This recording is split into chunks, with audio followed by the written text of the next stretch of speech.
ఇంకెన్నాళ్ళు రెంటింట్లో ఉంటాం? సొంత ఇంటి కలను నెరవేర్చుకుందాం.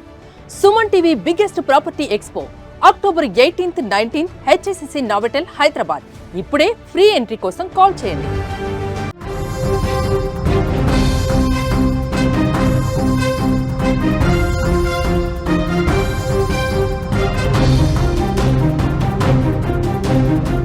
బిగ్ బ్రేకింగ్ న్యూస్ చూసే ముందు బిగ్ అప్డేట్ చూద్దాం. హైదరాబాద్ మొత్తంలో ఉన్న బెస్ట్ ప్రాపర్టీస్ అన్నింటినీ ఒకే వేదికపైకి తీసుకొస్తుంది సుమన్ టీవీ. అక్టోబర్ 18, 19వ తేదీన హెచ్ఎస్సిసి నోవాటెల్లో జరిగే సుమన్ టీవీ ప్రాపర్టీ ఎక్స్పోలో best flats, villas, open plots, Deepavali offers and discounts తో అందుబాటులో ఉంటాయి. మీరు విజిట్ చేసి ప్రతి గంటకి ఒక గోల్డ్ కాయిన్ గెలుచుకునే ఛాన్స్ కూడా ఉంది. ఫ్యామిలీతో రండి, మీ డ్రీమ్ ప్రాపర్టీని సొంతం చేసుకోండి.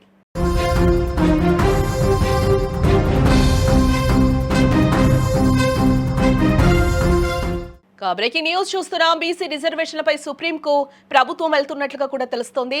42% 42% రిజర్వేషన్ల అమలుకై ప్లాన్ చేస్తోంది. సీఎం రేవంత్ రెడ్డి ఆధ్వర్యంలో జూమ్ మీటింగ్ ని కూడా ఏర్పాటు చేశారు. హైకోర్టు స్టేపై తదుపరి చర్యలపై చర్చ జరుగుతోంది.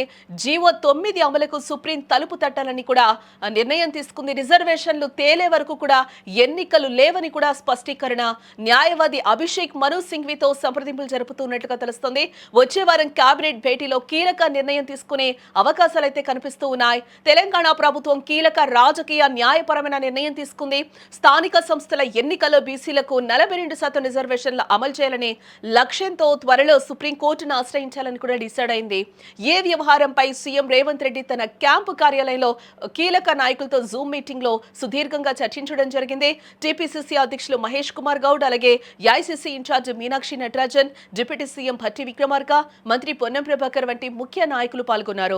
వీరితో పాటు సుప్రీంకోర్టు న్యాయవాది అభిషేక్ మను సింఘ్వి కూడా ఈ మీటింగ్ లో పాల్గొన్నట్లుగా కూడా తెలుస్తూ ఉంది. అలాగే హైకోర్టు ఇటీవల స్థానిక సంస్థల ఎన్నికల నోటిఫికేషన్ మరియు జీవో 9 మీద స్టే ఇవ్వటంపై తదుపరి చర్యల గురించి వీరు చర్చించారు. బీసీ రిజర్వేషన్లను 42% పెంచేందుకు తీసుకొచ్చిన జీవో 9ను అమలు చేసేందుకు సుప్రీంకోర్టు తలుపు తట్టాలని ఏకగ్రీవంగా నిర్ణయానికి వచ్చారు. అలాగే తమ ప్రభుత్వం బీసీలకు 42% రిజర్వేషన్లకు కట్టుబడి ఉందని కూడా స్పష్టం చేశారు. మొత్తంగా రాష్ట్ర ప్రభుత్వం బీసీలకు 42% రిజర్వేషన్లు కల్పించాలనే లక్ష్యంగానే ముందుకు వెళుతోంది. ఈ రిజర్వేషన్ల విషయంలో స్పష్టత వచ్చే వరకు స్థానిక సంస్థల ఎన్నికలకు వెళ్లబోమని మంత్రులు ఇప్పటికే తేల్చి చెప్పడం కూడా జరిగింది. ఇటు మరోవైపు చూస్తే రిజర్వేషన్లను 50% మించకుండా పాత పద్ధతిలోనే స్థానిక ఎన్నికలు నిర్వహించుకోవచ్చని హైకోర్టు స్పష్టం చేసింది. అయితే హైకోర్టు కేవలం జీవో 9పై మాత్రమే స్టే ఇచ్చింది. రిజర్వేషన్ల విషయంలో క్లారిటీ ఇవ్వాలని రాష్ట్ర ఎన్నికల సంఘం ప్రభుత్వానికి ఒక లేఖ రాసింది. ఈ పరిస్థితుల్లో ప్రభుత్వ నిర్ణయం ఇప్పుడు కీలకంగా మారిందని కూడా చెప్పుకోవచ్చు. వచ్చే వారంలో రాష్ట్ర కేబినెట్ భేటీ జరగనుంది. ఈ సమావేశంలో సుప్రీంకోర్టుకు వెళ్లాలన్న నిర్ణయంపై అధికారిక ముద్ర వేసే అవకాశం కనిపిస్తూ ఉంది. బీసీ రిజర్వేషన్ల కోసం రాష్ట్ర ప్రభుత్వం తీసుకున్న ఈ చర్య రాజకీయంగా ఎంతో ప్రాధాన్యతను సంతరించుకుందని కూడా చెప్పుకోవచ్చు. మరి సుప్రీంకోర్టు నుంచి ఎలాంటి తీర్పు వస్తుందో, రాష్ట్ర ఎన్నికలు ఎప్పుడు జరుగుతాయో వేచి చూడాలి.